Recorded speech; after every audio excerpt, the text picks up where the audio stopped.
ఈ 4 పనులు చేసే స్త్రీలు ఉన్న ఇంటికి లక్ష్మీదేవి ఎప్పుడు కూడా వెళ్ళదు. పేదరికం అనుభవిస్తారు. ఎప్పుడు దరిద్రంలో కొట్టుమిట్టాడుతూ ఉంటారు.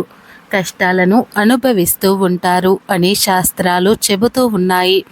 మన సనాతన ధర్మంలో స్త్రీని లక్ష్మీదేవి స్వరూపంగా భావిస్తారు. ఎందుకంటే ఆమె ఇంటికి ఆధార స్తంభం, శుభ సంచారిణి, ధర్మపత్ని. అయితే కొన్ని చెడు గుణాలు గల స్త్రీలు ఇంట్లో ఉంటే ఆ ఇంటికి ఐశ్వర్యం రావటం కష్టమని పురాణాలు చెబుతూ ఉన్నాయి. కేవలం ధనలాభమే కాదు, ఒక ఇంట్లో శాంతి, ఆరోగ్యము, సంతోషము ఉండాలి అంటే స్త్రీ కొన్ని తప్పులు చేయకూడదు. ఒకసారి శ్రీకృష్ణుడి దగ్గరకు నారదుడు వచ్చి, ఓ ప్రభు, లక్ష్మీదేవి ఇంట్లో ఉండాలి అంటే స్త్రీలు ఎలాంటి పనులు చేయకూడదు? స్త్రీలు ఏ పనులు చేయటం వలన లక్ష్మీదేవి ఇంట్లో నిలవదు? ఈ రోజుల్లో చాలామంది ఇండ్లలో పేదరికం, దరిద్రం తాండవిస్తుంది. దానికి గల కారణం ఏమిటి అండి? దయచేసి ఈ ప్రశ్నకు సమాధానం చెప్పండి అని అడిగాడు నారదుడు. అప్పుడు శ్రీకృష్ణుడు, ఓ నారదముని, మీ ప్రశ్నకు సమాధానం తెలుసుకోవాలి అంటే నేను మీకు ముందుగా ఒక కథ చెబుతాను. కానీ ఈ కథను వినాలి అంటే ఒక షరతు ఉంది. అది ఏమిటంటే ఈ కథను ప్రతి ఒక్కరు కూడా పూర్తిగా వినాల్సి ఉంటుంది. పూర్తిగా విన్న వారికి సకల ఐశ్వర్యాలు కలుగుతాయి. లక్ష్మీదేవి యొక్క అనుగ్రహంతో సిరి సంపదలు, అష్టైశ్వర్యాలు, భోగభాగ్యాలు కలుగుతాయని స్వయంగా శ్రీకృష్ణుడు నారదుని వారితో చెప్పారు. అలాగే ఎవరైతే పూర్తిగా ఈ కథను వింటారో వారికి సర్వ పాపాల నుండి విముక్తి దొరుకుతుంది అని చెప్పి శ్రీకృష్ణుడు కథను చెప్పడం మొదలుపెట్టాడు. ఫ్రెండ్స్, వీడియోలోకి వెళ్లే ముందు కామెంట్ బాక్స్లో జై శ్రీకృష్ణ అని తప్పకుండా కామెంట్ అయితే చేయండి.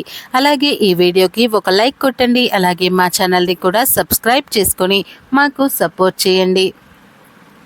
ఎందుకంటే మీ సపోర్ట్ అనేది మాకు చాలా అవసరం.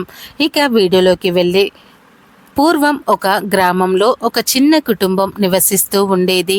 ఆ ఇంటి యజమాని పేరు రాఘవుడు, అతని భార్య సరోజ. వారికి 2 పిల్లలు ఉన్నారు. రాఘవుడు ఒక చిన్న వ్యాపారి. అతని వ్యాపారం ఒకప్పుడు బాగా నడిచేది. కానీ గత కొన్ని ఏళ్లుగా ఏమాత్రం లాభం రావటం లేదు. అప్పుల భారం పెరిగిపోతూ కుటుంబం నానాటికి పేదరికంలో కూరుకుపోతుంది.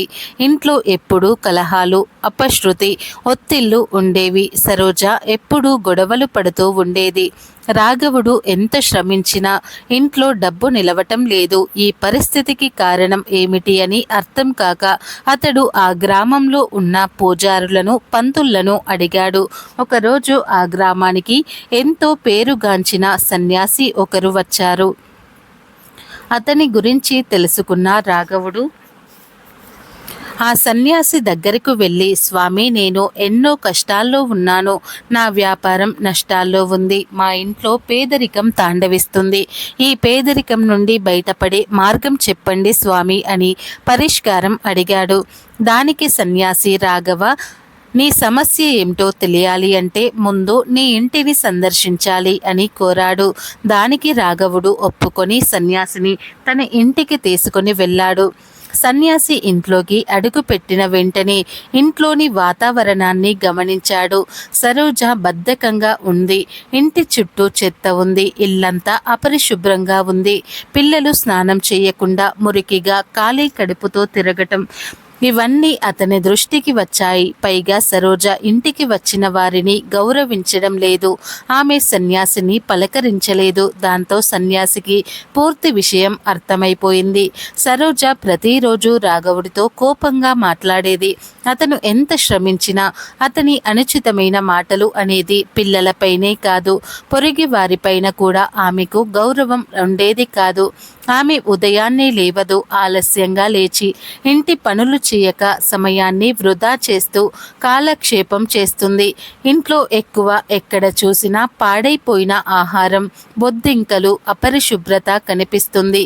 వంటగది కూడా మురికిగా ఉంది. సరోజ తన అత్తామామలను గౌరవించదు. ఇవన్నీ చూసిన సన్యాసి మెల్లగా రాఘవుని పక్కకు తీసుకొని వెళ్ళి ఇలా అన్నాడు, రాఘవ, ఒక ఇంట్లో లక్ష్మీదేవి నివసించాలి అంటే నైతికత, గౌరవము, పరిశుభ్రత, శ్రద్ధ ఉండాలి. కానీ మీ ఇంట్లో అవి లేవు. లక్ష్మిని మీరు స్వయంగా ఆహ్వానించుకుంటున్నారు. సరోజ తల్లి స్వరూపిణిగా ఉండాలి. ఆమె ఉదయమే నిద్రలేవాలి, ఇంటిని శుభ్రంగా ఉంచుకోవాలి, పెద్దవారిని గౌరవించాలి. కానీ ఆమె అలా చేయట్లేదు. ఆమె వెళ్ళిన కుటుంబం నాశనం అవుతుంది. కనుక ఆమె ప్రవర్తనను మార్చు. అప్పుడు మళ్ళీ నీకు లక్ష్మీదేవి అనుగ్రహంతో పూర్వ వైభవం తిరిగి వస్తుంది అని చెప్పి సాధువు అక్కడి నుంచి వెళ్ళిపోయాడు. సన్యాసి చెప్పిన మాటలు విని రాఘవుడు బాధపడ్డాడు. తన భార్యతో మాట్లాడి ఆమెను మార్చుకొని ఒప్పించాలి అనుకున్నాడు. కానీ అతని భార్య మాత్రం అందుకు ఒప్పుకోలేదు. కానీ ఒకరోజు ఒక సంఘటన జరిగింది. ఒకరోజు రాఘవుడు చాలా నిరాశగా ఇంటికి వచ్చాడు. అతని వ్యాపారం పూర్తిగా నష్టపోయింది. ఉన్న కొంచెం సొమ్ము కూడా పోయింది. ఇక కుటుంబాన్ని పోషించే ధనం కూడా లేదని గొప్ప దిగులుగా తలవంచుకున్నాడు. ఆ రోజు అర్ధరాత్రి సరోజకు అనుకోకుండా లక్ష్మీదేవి స్వప్నంలో కనిపించింది. స్వప్నంలో లక్ష్మీదేవికి ఆమెకు ఇలా చెప్పింది, ఓ సరోజ, నువ్వే ఈ ఇల్లు సర్వనాశనం కావటానికి కారణం. నువ్వు మారకపోతే ఈ కుటుంబం మరింత నాశనం అవుతుంది. నా ఆశీస్సులు పొందాలి అంటే నీలో మార్పు రావాలి అని లక్ష్మీదేవి అంది. ఈ కల చూసి సరోజ ఒక్కసారిగా నిద్రలేచింది. తన తప్పులను గుర్తించింది. తనలో మార్పు వచ్చింది. అప్పటి నుంచి సరోజ ప్రతిరోజు ఇంటిని శుభ్రంగా ఉంచడం మొదలుపెట్టింది. ఉదయాన్నే లేచి భర్తకు, పిల్లలకు సేవ చేయటం ప్రారంభించింది. తల్లి, అత్తామామలను గౌరవించడం మొదలుపెట్టింది. ఇతరులతో గౌరవంగా ప్రవర్తించడం అలవాటు చేసుకుంది. ఇంట్లో శుభ్రత, పూజలు, మంచి సంస్కారాలను అలవాటు చేసుకుంది. ఆమె మారటం వలన మెల్లమెల్లగా ఇంటి వాతావరణం కూడా మారింది. పిల్లలు సంతోషంగా మారారు. రాఘవుడికి వ్యాపారంలో మళ్ళీ మంచి లాభాలు ప్రారంభమయ్యాయి. ఆర్థికంగా కుటుంబం మెరుగుపడింది. కాబట్టి నారద, ఇంటి గృహిణి లక్ష్మీదేవి అనుగ్రహం కోసం తప్పకుండా ఈ నియమాలు పాటించాలి. హిందూ శాస్త్రాలలో గృహిణి నడిచే దేవత అని చెప్తూ ఉంటారు. గృహిణులు కొన్ని పనులు చేస్తే ఇంటికి ధనలక్ష్మి దూరం అవుతుంది, పేదరికం, దురదృష్టము నెలకొంటాయి. మొదటిగా దేవతలను, తల్లిదండ్రులను గౌరవించని స్త్రీలు ఉండే చోట లక్ష్మీదేవి అసలు ఉండదు.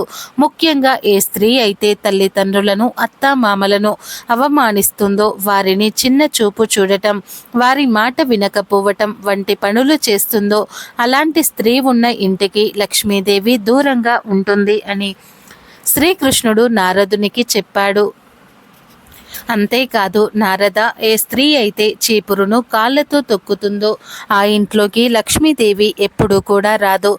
చీపురు శనిదేవుని ఆయుధం. అలాంటి చీపురును కాళ్ళతో తొక్కితే లక్ష్మీదేవి కాదు, దరిద్ర దేవత ఇంట్లోకి వస్తుంది. మన శాస్త్రాలలో ప్రతి దానికి ఒక ప్రత్యేక స్థానం ఇచ్చారు. చీపురుకు కూడా ప్రత్యేకమైనటువంటి స్థానం ఇచ్చారు. అందుకే చీపురుకు ఇవ్వాల్సిన గౌరవాన్ని చీపురుకు ఇవ్వాల్సిందే. లేదంటే కోరి కష్టాలు కొని తెచ్చుకున్నట్లు అవుతుంది. కాబట్టి చీపురును గౌరవించాల్సిన అవసరం ఎంతైనా ఉంది. కనుక లక్ష్మీదేవి మీ ఇంట్లో ఉండాలి అంటే చీపురును కాళ్ళతో తొక్కకండి. తొక్కితే లక్ష్మీదేవి మీ ఇంటికి రాదు అని శ్రీకృష్ణుడు నారదునికి చెప్పాడు. ఇక మూడవ విషయం ఏమిటి అంటే, ఎవరైతే ఇంట్లో శుభ్రం పాటించరో వారి ఇంట్లో ఎప్పటికీ లక్ష్మీదేవి అడుగుపెట్టదు. ఎప్పటికప్పుడు ఇంటిని పరిశుభ్రంగా అంటే శుభ్రం చేసుకుని నీట్గా, క్లీన్గా ఉంచుకోవాలి. అలాంటి వారి ఇంట్లోనే లక్ష్మీదేవి నిలిచి ఉంటుంది. ఇక నాలుగవ అంశం చూద్దాం. కొంతమంది స్త్రీలు చేతికి వేసుకున్న గాజులు చిట్లిపోతే, పొరపాటున చిట్లితే ఆ గాజు ముక్కలను డస్ట్బిన్లో వేస్తూ ఉంటారు. కానీ అలా డస్ట్బిన్లో వేయకూడదు. అలా వేస్తే నిత్యం పేదరికాన్ని అనుభవిస్తారు. లక్ష్మీదేవి మీ ఇంటికి రాదు అని పెద్దలు అంటూ ఉన్నారు. మరి అలా పగిలిన గాజు ముక్కలను ఏం చేయాలి అంటే, ఎక్కడైనా సరే చెట్టు మొదట్లో పాతి పెట్టాలి.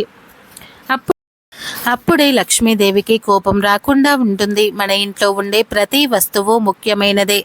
ఎవరైతే ఇంట్లోని తలుపులు గట్టిగా దబాలుమని వేస్తారో లేదా మూసేస్తారో వారి ఇంట్లో లక్ష్మీదేవి ఎప్పటికీ ఉండదు. అసలు అలాంటి ఇంట్లోకి లక్ష్మీదేవి రానే రాదు. తలుపులు దబాలుమని వేస్తే లక్ష్మీదేవికి కోపం వచ్చి బయటకు వెళ్ళిపోతుంది. కనుక తలుపులను పెద్ద శబ్దం లేకుండా నిదానంగా వేయాలి. ఎవరైతే ఇంట్లో ఉన్న వస్తువులను జాగ్రత్తగా చూసుకుంటారో అలాంటి వారి ఇంటికి ఎల్లవేళలా లక్ష్మీదేవి కటాక్షం ఉంటుంది. అలాగే ఇంట్లో ఉండే స్త్రీ ఇంటి గుమ్మం దగ్గర కూర్చుని భోజనం చేస్తే ఆ ఇంట్లో లక్ష్మీదేవి ఉండదు. అలా గుమ్మం దగ్గర కూర్చుని తినటం అశుభం అని హిందూ పురాణాలు చెబుతూ ఉన్నాయి.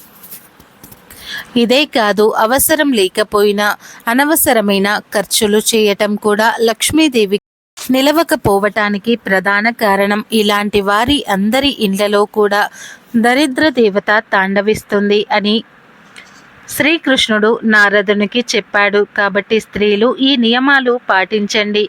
లక్ష్మీదేవి మీ ఇంట్లో ఉండాలి అంటే తప్పకుండా ఈ పనులు చేయకుండా జాగ్రత్తగా ఉండండి. మా వీడియో నచ్చితే లైక్ చేయండి, షేర్ చేయండి.